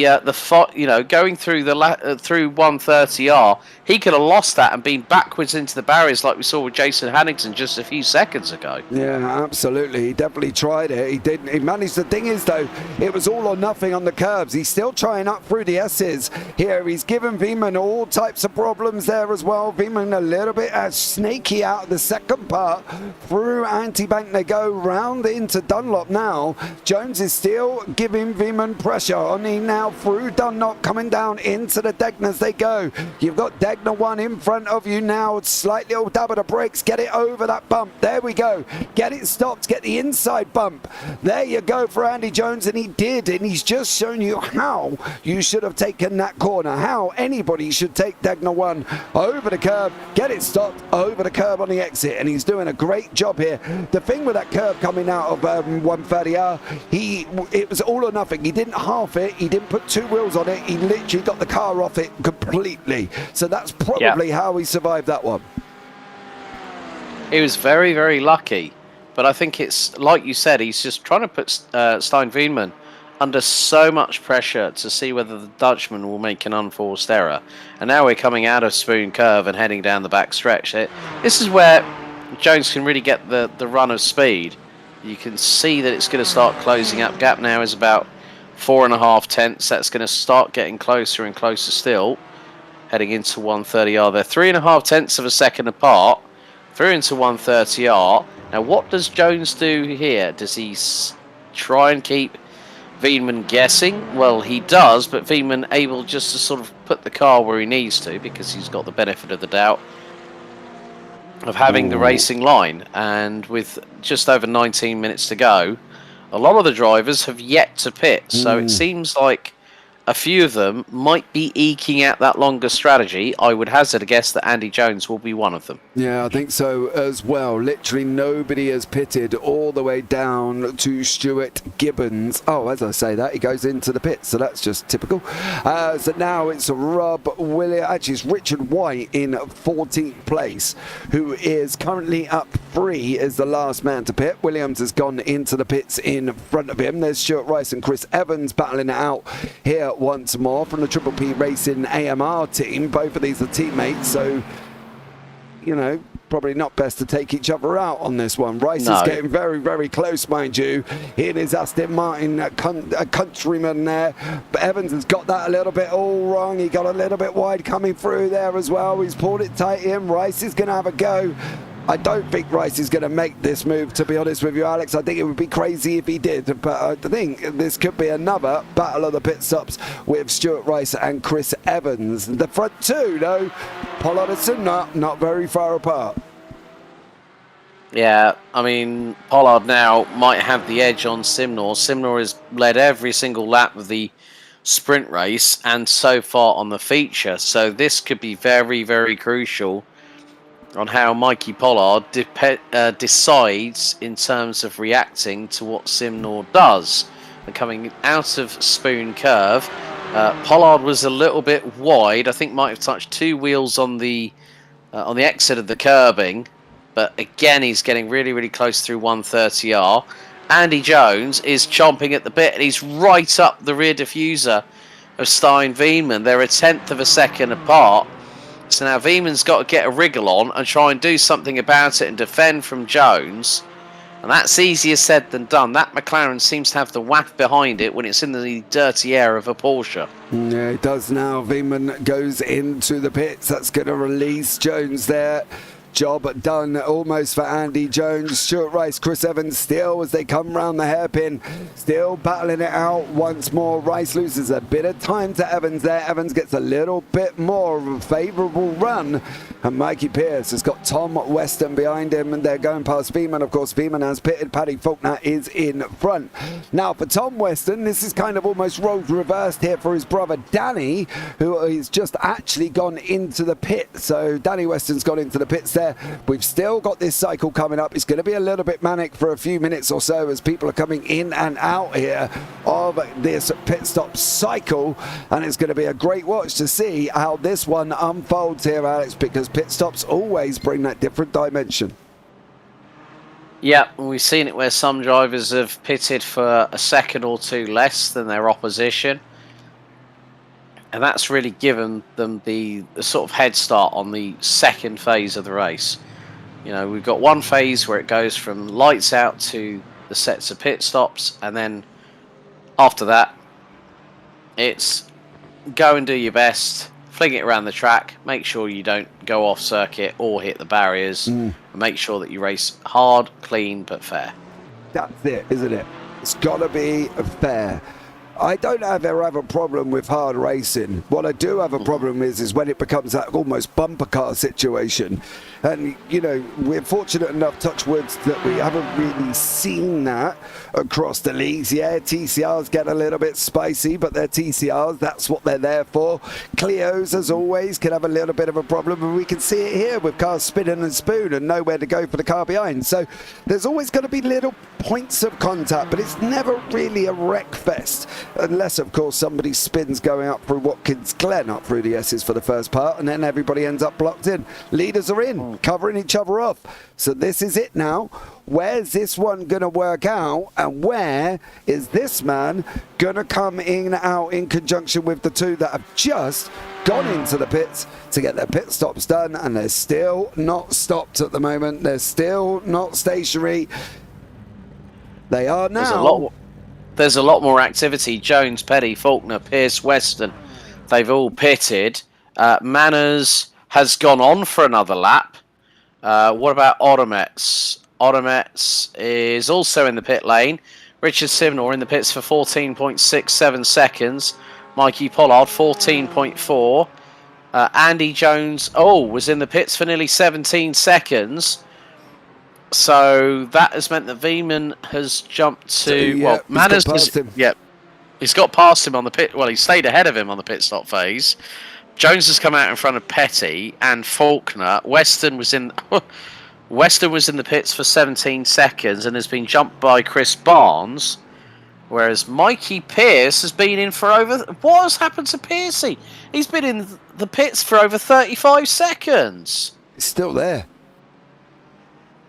Has he sustained some damage of some kind we don't know about? I haven't seen anything with Pierce, but I'm also wondering whether or not there's a... I don't really know. As he got a speeding in the pits penalty. No. And that would actually put Piercy about where he's at. It's normally a 40-second stop and hold. He should have had a 16-second stop. He's got a 56-second stop. So a stop and hold would just about give that response to why Mike Pierce is in the pits for so long.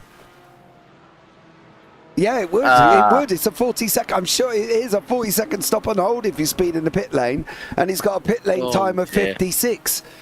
So, unfortunately for Mikey Pierce, that's dumped into 8th in the AMS. 8th in the AMS. That's going to put a dent in, especially if Barnes goes on and wins both of these races. He's going to walk away with 75 points. Let's not forget there was only 16 between them.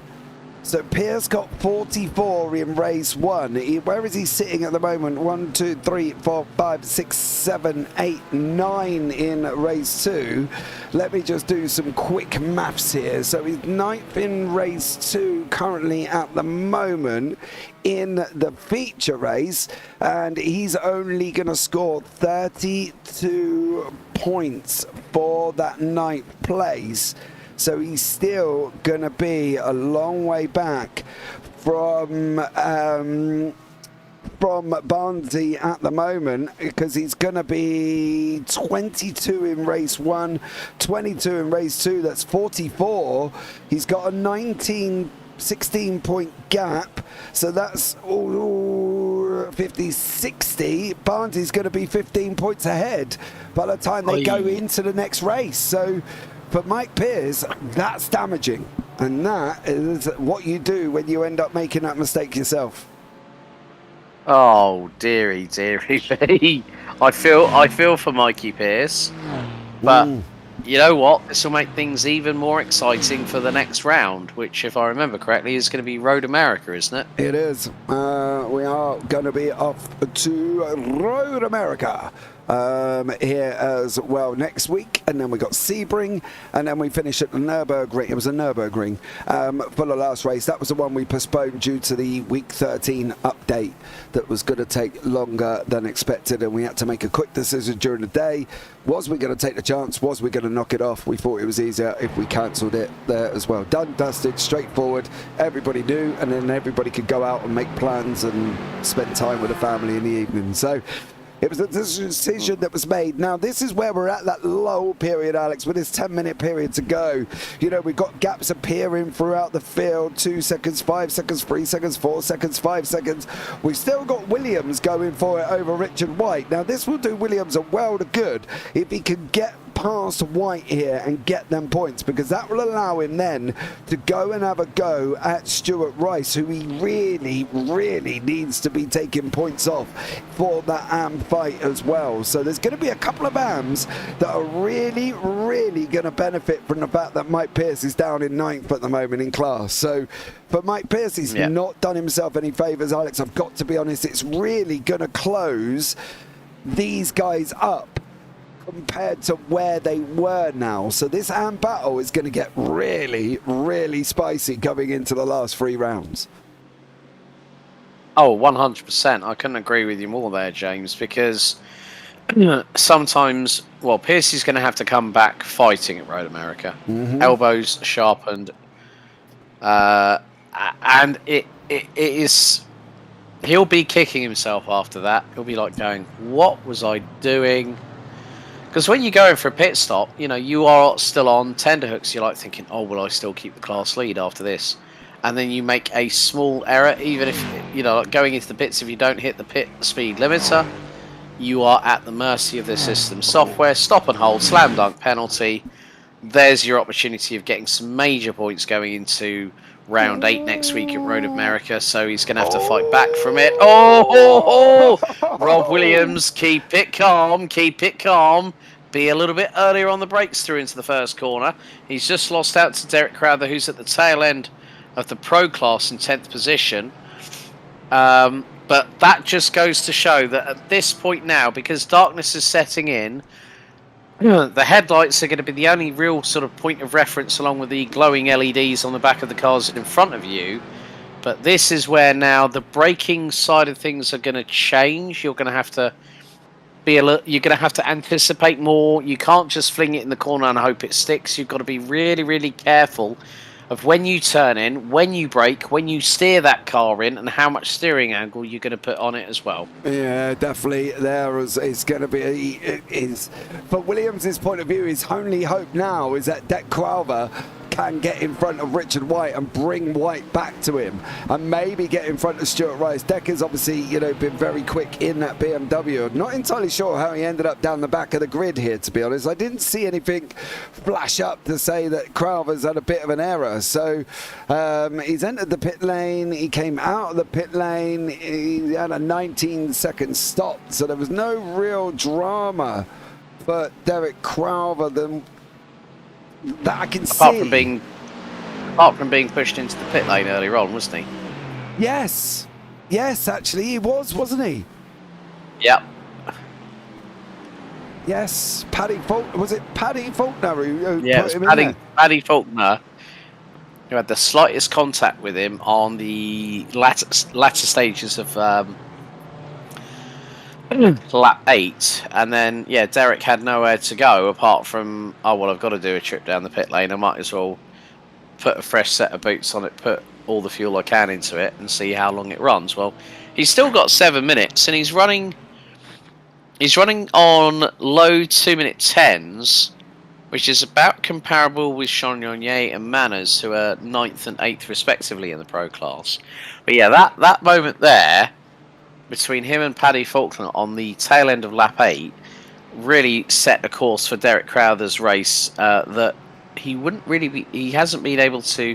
He's done some recovering, don't get me wrong, but probably not to the vein that he would have liked. He would have liked to have had a straight up dogfight, and that slight touch just sent his plans into, you know, like sending it under the bridge like water. So he's had no other option but to try and put everything he can to do some damage limitation in his own right, as Tunnel Automets is now battling away with Danny Weston. This is for second in the AM class, folks, because Chris Barnes is about 8.3 seconds up the road with 6 minutes still remaining. Yeah, it definitely is as well. Chris Barnes doing an absolute stellar job at the moment. Down to Danny Weston. Weston's trying to be chased by Automets. For Barnes himself, he's going to score a big old lump of points. He's going to need to be closing in and trying to he's got to keep going now. This is his momentum race for Chris Barnes. This is his momentum. Now he can kick on and take this championship. Whoa, Toro Automets there, getting it all a little bit wrong. Too much curb, I think, around in through 130R, and did lose a little bit of time to Danny Weston. Rob Williams and Richard White in the Mercs side by side as well, which starting dropping into nightfall here at Suzuka. They're still managing it.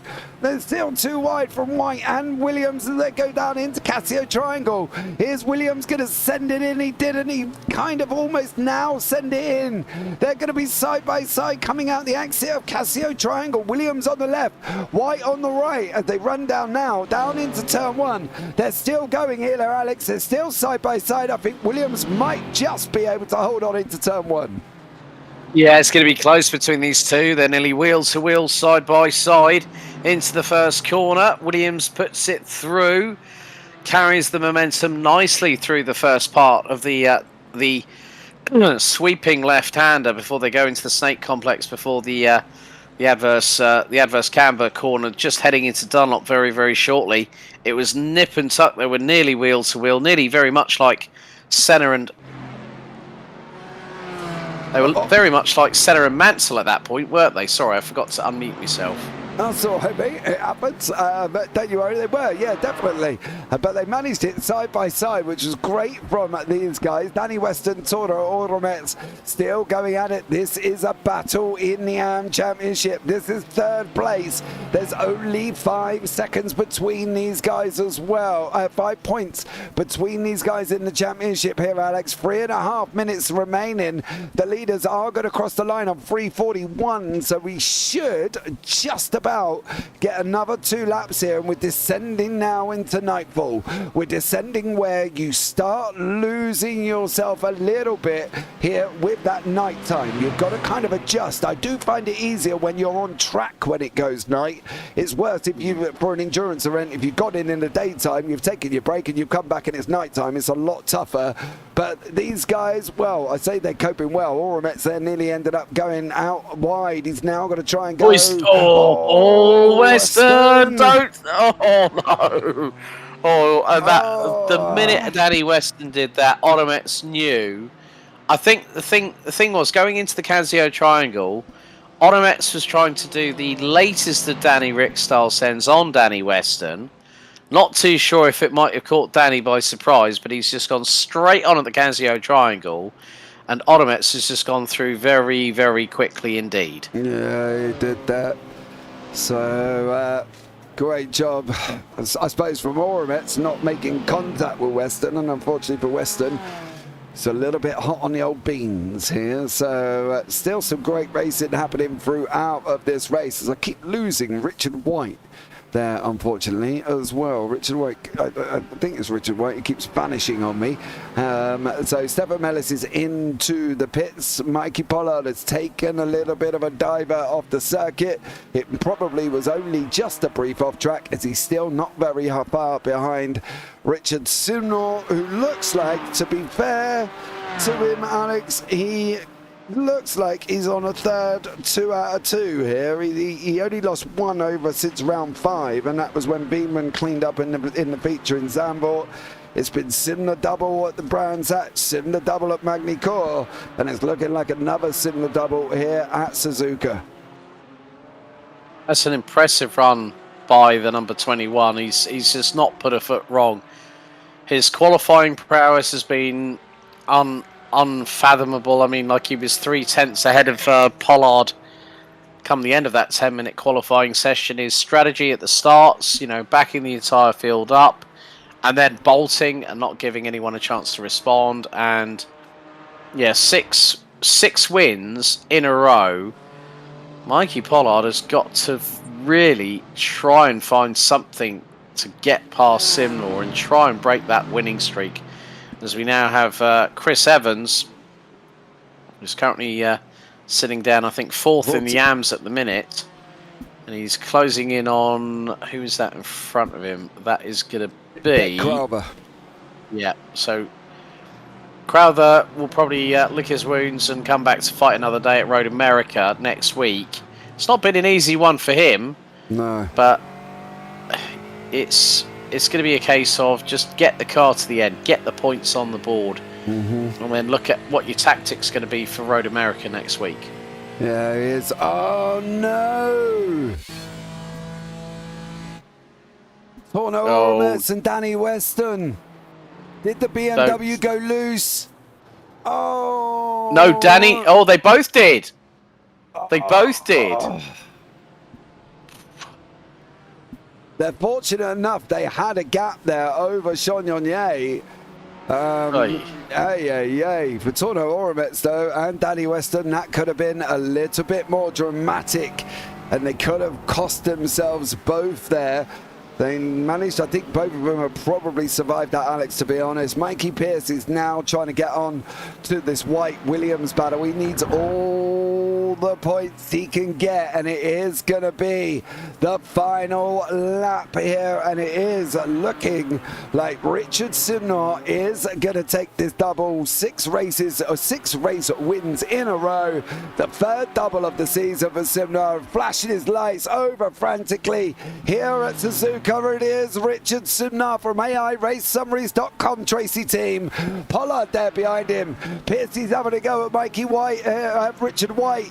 They're going to be side by side as they run through 200R. Now for Pierce, he's got Williams to go, and he's not got long to try and get a hold of him for Mike Pierce. I suppose from Pierce, there's a lot more at stake. He needs to get past Williams. For Williams to be in the shout of even getting into that 3rd place, he needs Pierce to stay where he is. So this is going to be a great run down the backstretch here, Alex, into this Casio Triangle. Yeah, very much the case. They're going to be line astern on the backstretch, heading into 130R. Piercy's got the closing speed right up the back bumper. He's going to pull to the left. He pulls to the left even further, heading into 130R. This is going to be the run into the corner. Oh, and he might have lost it a little bit there to Piercy. He was so close. Williams was nearly back up the inside of him as they head into the Casio Triangle. Careful, boys. Oh, Williams gets some touch from behind, courtesy of Richard White, which means that Piercy is going to finish ahead at the moment. I think he lost one of his 9 lives did Piercy at that point, and so did Williams, because he nearly got a fright courtesy of Richard White at that point. Yeah, he did. It was always going to be close there. If Williams was going to send it up, he needed to carry a little bit more speed through that entrance into Casio there as well, just to be able to stay alongside. We have got Stefan Mellis, who's going to come into Casio, and he'll be heading straight towards us very, very shortly. But overall, another epic evening of racing, and I think another one that these guys can be truly happy about. We're just waiting for the likes of Mellis to finish off here once more, and then we will bring you up the results. There goes Stefan Mellis. Rare is Rachel Hoff. She's just on her way around as well. But overall, it's been a great race here as we've dropped well into that darkness at Suzuka. We finished the race. Currently, at the moment, local time is 5:45 in the evening. And there goes Rachel off there. So let's bring you up the results of the JPB GT4's round 7 from Suzuka. Richard Simnor, 2 race wins again. 6th in a row so far for him. Mike Pollard in 2nd, Stein Beeman in 3rd, Andy Jones 4th, and Gavin Petty in 5th, with Paddy Faulkner in 6th. Chris Barnes, double win in the AM, 75 points gained for him. Tom Weston in 8th, Ian Manners in 9th, and then you've got Aura Metz and Weston who rounds out the AM podiums. Arnold Chagnier in 12th, Derek Craver in 11th, Chris Evans in 14th, Stuart Rice 15th, Mike Pearce 16th, Rob Williams down in 17th place, Richard White in 18th, Stefan Mellis, Rachel Hoff, Stuart Gibbons, and Jason Haddington, last man there as well. Another double for Richard Simnor. Are we looking at a Simnor domination almost of this series, with the fact that we've still got 4 races to go? 6 races to go. I think that Simnor's got everyone's number, including his teammates. And that just goes to show, we discussed this at length last week, if we remember correctly here, James at Manicore. The Richard Simnor just seems to have everyone else's number, and no one, no matter how hard they try, they just can't get the job done. But it just goes to show that with practice, it makes perfect. And Simnor, with 6 race wins in a row, I see that streak continuing, James, somewhat. Well, I'll tell you what we'll do. We'll start this evening off having a chat with the man who took 2 wins out of 2 here this evening. He's going to finish off, I've worked out, round about 13 point gap, who come in with a 16-point deficit, but it's done 2 epic performances here as well. Chris Barnes, welcome into the booth, dear sir. How are you? Oh, sweaty, mate. I bet you are, dear sir. But yeah. 2 wins out of 2, 75 points on the board. You know, Mike Pearce gained 2 positions on the last lap, which he probably could have done without. But okay, it's still a championship fight. You're still going to be ahead. I think it's going to be about 13 points. It's going to go down to the wire, isn't it? Oh, yes, mate. It definitely is. Oh, it's good fun, mate. I love it. I just came into the interview waiting room and I was going to ask him what happened, because I pitted early and then I saw, I think it was Paddy Faulkner in front of me, and I was like, Pearce was in front of him. I was like, no, I've lost it. I've made a mistake. And then Deck said to me, no, Pearce is back here. And I was like, what's happened? So, yeah, I need to have a word with him, find out what happened. Speeding in the pit lane. Oh no! Well, I've not spoke to Mike, but everybody else's pit lane times were between 16 and 17 seconds. So if you say he's got 16 and 17, between 16 and 17 seconds, his actual pit stop time was 56. Now that would coexist with a 40-second stop and go for speeding in the pit lane. So I'm going to presume that's what it was, but. Regardless of that, though, you know, with the likes of Road America, Sebring, and the Nurburgring to go here, You're in this, Chris. You're in this. You could take this one. I could, mate. Yeah, there's 3 tracks I like, so fingers crossed. I'll be. I didn't spin it tonight, so that was a bonus. No. So yeah, as long as I can keep doing that, I'll be all right. All right, mate. Well, have a word with Rob Williams and teach him how to not do that. I'll try. I do try, mate. I know, mate. He just does it, doesn't he? He's just he's a legend. Yeah. He's a legend in his own right. He's just auditioning for Swan Lake rather than joining GT4s. But anyway, it's like he says, he has to check every barrier on the track to make sure they're all right for us lot. Well, so we're happy about it. The way I look at it, mate, he's getting his money worth. If he's going to buy a That's track, he might as well go and see it all, right? He might as well use it all. Exactly that, mate. Yeah, you know this. Yeah, I do, mate. I do. All right, bud. Well, thanks so much there, Chris, for joining us there, fella. Cheers, Anyone mate. you want to shout out before I let you go? Yeah, just the usual guys, yourselves, Blade Designs, Triple P. Yeah, fantastic. Shame to Mike Pierce. We were having a great battle. But yeah, no, awesome. Look forward to more, mate. All right, mate. Awesome stuff. Well, we will have a chat with Mike now. But Chris, you take care, buddy. I look forward to seeing you on track next week. Cheers, mate. Thank Cheers. Well, let's have a chat with Mike Pierce, the man who come into this race with a 16-point lead. We think he's going to leave it with a 13-point deficit over Chris Barnes. Did he or did he not speed in the pit lane? Did he get a 40-second stop and go? Mike Pierce, can you clear it up for us?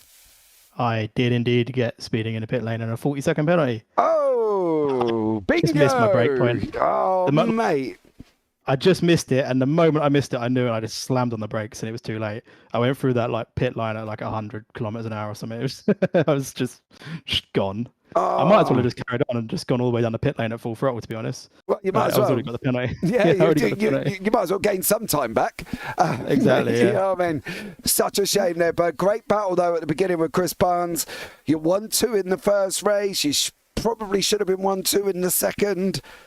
It's going to go down to the wire, mate, with 3 rounds left to go. You know, it's going to be a tough one. Road America, Sebring and the Nurburgring.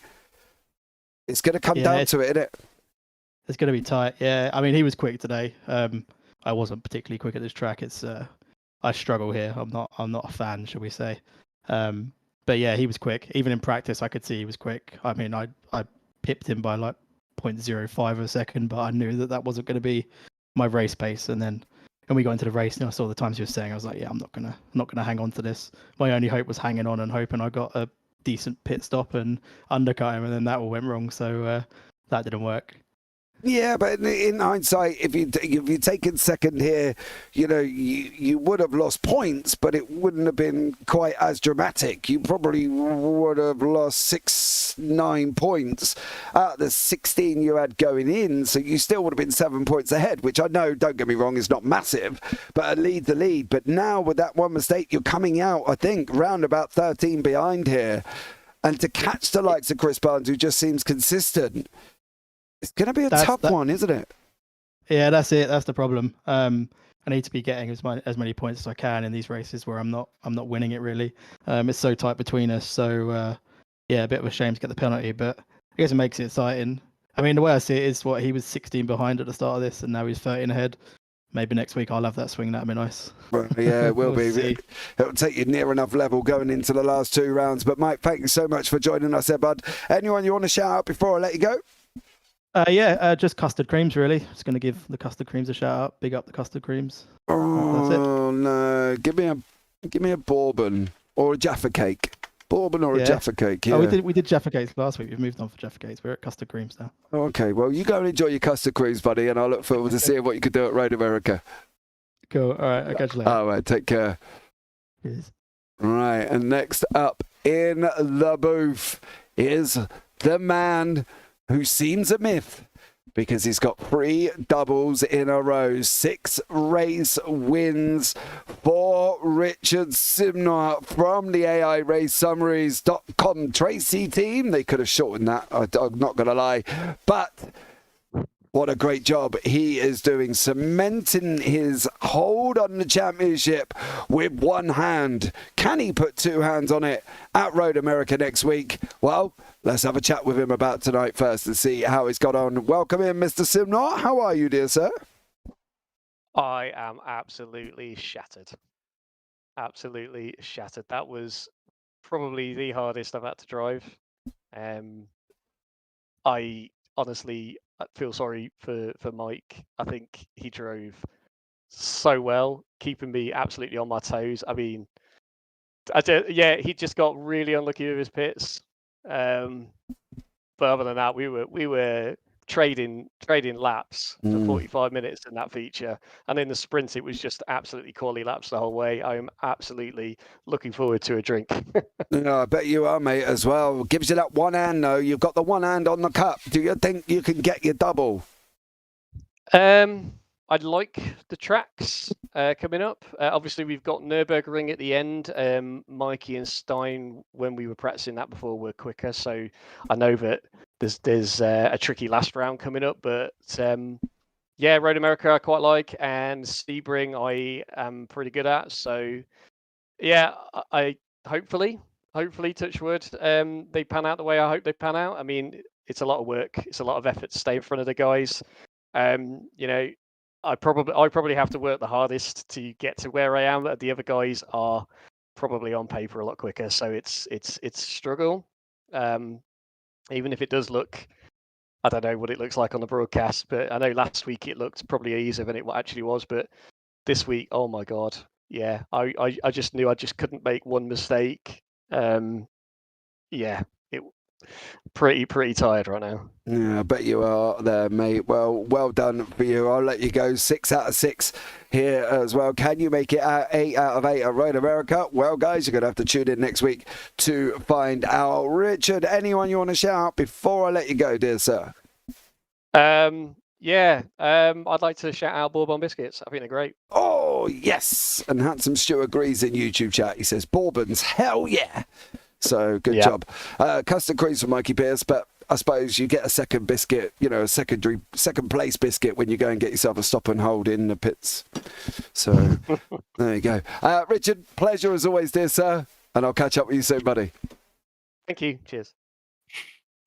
Well, there you go, Alex. Another evening of racing done and dusted here. I think we can safely say that it's been a very exciting one. It's been a very interesting one again.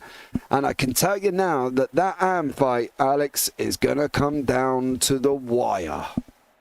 With Chinese fireworks in plentiful supply on the sidelines, my good man. But of course, folks, that's not just the only bit of action that we've got here on JPB for the rest of the week. Well, we've got Evolution Sim Racing Season 2 Round 4 live from Hockenheim. We've also got Radicals Season 4 Round 6 at Road Atlanta. We've also got, on the 20th, don't forget, it's the JPB TCR American Tour live from Kota for Season 2 Round 4. The 100% Division 2 Series live from Homestead on the 21st for Round 29. The Virtual Sports Car Championship 2023, 100 minutes of Road Atlanta on the 21st. The IFL F3 Series live for the Canadian Grand Prix Round 10 on the 22nd. And then everyone's favourite Formula 3 series here on JPB. It's IGB Fun, live from Motorland Aragon for Season 4, Round 6. Yeah, and a little bit of announcement we need to break to you. I won't be with James next week because I'm on my travels again, aren't I, buddy? You are. Well, I do get to say, though, Handsome Stu, we do have your favourite young gentleman in with us, the man that you named Sween Dog, and then it got changed to Sween Puppy because we thought Dog was a little bit making him older than he is. So Sween Puppy will be with me next week as well. So there's a whole lot of racing going on and coming up on the JPB. One of the things I do want to announce as well, the BDLV, the Big Dreams Little Voices, it has been confirmed. We have got 6 hours of the Brands Hatch Grand Prix circuit with GT4s and TCRs That's live now. You can go and check that out at www.jpbbroadcasting.com and go and get yourselves involved in the next Big Dreams Little Voices. And as per normal, it is a complete 100% of the donations and the driver entries do go direct to the charity. JPB does not make a single penny out of that. We will have more children in the booth commentating alongside me, and as you always know, that is eventful. As they say in show business, never work with children or animals. But we've chose to here at JPB, and we love it, and the kids love it as well. We've raised $4,000 already from the 2 events we have done. Let's go and see if we can raise that again for this one, but it's going to be an absolutely epic one there, Alex, as well, and one that I'm looking forward to. I've never done an endurance event at Brands Hatch Grand Prix. Let's just say it's pretty cool. I've done a couple of endurance races, commentary at Brands Hatch. Folks, you will be entertained. I can guarantee you that much. You're not entertained, said Mr. Crow in the film Gladiator. But guys, that's going to bring it to the end there as well, as Handsome Shoes already said my punchline in the YouTube chat as well. I've been James Parfitt alongside Alex Goldschmidt, and as always, take care. Have a good week, and you never know, we might see you on the track sometime. Good night. See you later.